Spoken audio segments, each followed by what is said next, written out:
Telangana cabinet కీలక నిర్ణయాలు తీసుకుంది. ఎస్సీ వర్గీకరణ, బీసీ రిజర్వేషన్లపై చట్టాలను రూపొందించాలని ప్రభుత్వం నిర్ణయించింది. వివిధ సర్వేలు, కమిషన్ల నివేదికలు, మేధావులు, కుల సంఘాల అభిప్రాయాల ఆధారంగా విస్తృత కసరత్తు చేసి చట్టాల రూపకల్పనకు మార్గాన్ని సుగమం చేసింది.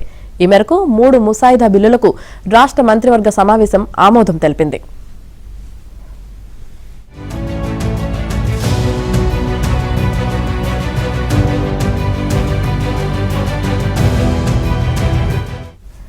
ఎస్సీ వర్గీకరణ ముసాయిదా బిల్లుతో పాటు బీసీలకు స్థానిక సంస్థల్లో 42%, విద్య, ఉద్యోగాల్లో 42% రిజర్వేషన్ల కల్పనకు సంబంధించి 2 ముసాయిదా బిల్లులకు ఆమోదముద్ర వేసింది.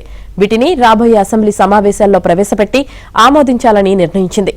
లోక్సభ నియోజకవర్గాల పునర్విభజన విషయంలో దక్షిణాది రాష్ట్రాలు, ముఖ్యంగా తెలంగాణకు అన్యాయం జరగకుండా కేంద్రానికి తమ వాణిని వినిపించాలని తీర్మానించింది. ఇందుకు డిప్యూటీ సీఎం మల్లు భట్టి విక్రమార్క, మాజీ మంత్రి జానారెడ్డి ఆధ్వర్యంలో అఖిలపక్ష సమావేశాన్ని నిర్వహించనుంది.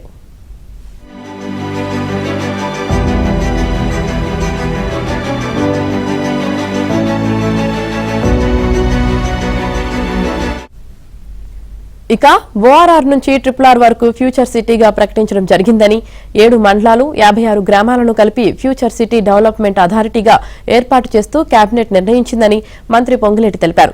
నాగార్జున సాగర్ హైవే నుంచి శ్రీశైలం హైవే మధ్యలో ఉన్న దాదాపు 30,000 ఎకరాల్లో ఫ్యూచర్ సిటీని అభివృద్ధి చేయాలని నిర్ణయించామన్నారు. ఈ 56 గ్రామాలతో పాటు ఇదివరకు హెచ్ఎండిఏ పరిధిలో ఉన్న 36 గ్రామాలను FCDAకు బదిలీ చేయడం జరిగిందన్నారు. దీనికి 90 పోస్టులను మంజూరు చేస్తూ కేబినెట్ ఆమోదించిందన్నారు.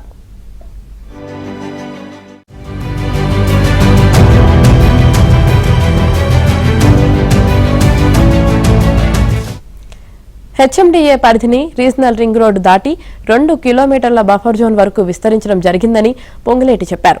అలాగే టీటీడీ ట్రస్ట్ బోర్డు మాదిరిగానే యాదగిరిగుట్ట నరసింహస్వామి ఆలయానికి ట్రస్ట్ బోర్డును ఏర్పాటు చేయాలని నిర్ణయించడం జరిగిందన్నారు.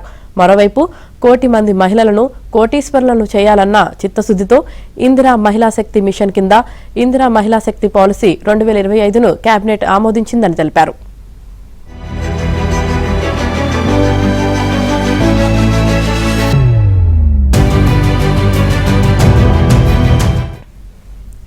ఇక అసెంబ్లీ బడ్జెట్ సమావేశాలు ఈ నెల 12న గవర్నర్ జిష్ణుదేవ్ వర్మ ప్రసంగంతో మొదలవుతాయి. అయితే సమావేశాలు ఎప్పటిదాకా కొనసాగుతాయనేది 13న జరిగే అసెంబ్లీ బిజినెస్ అడ్వైజరీ కమిటీ సమావేశం నిర్ణయించనుంది. సచివాలయంలో గురువారం జరిగిన కేబినెట్ సమావేశంలో ఈ మేరకు నిర్ణయించినట్లు సమాచారం. తొలి రోజున గవర్నర్ ప్రసంగం ఉండగా ఆ తర్వాతి రోజు ఆ ప్రసంగానికి ధన్యవాదాలు తెలిపే తీర్మానంపై చర్చ, సమాధానం ఉంటాయి. అనంతరం ఎస్సీ వర్గీకరణ, స్థానిక సంస్థలు, విద్య, ఉద్యోగాల్లో బీసీలకు 42% రిజర్వేషన్ కల్పిస్తూ బిల్లులను అసెంబ్లీలో ప్రవేశపెట్టి చర్చించి ఆమోదిస్తారు.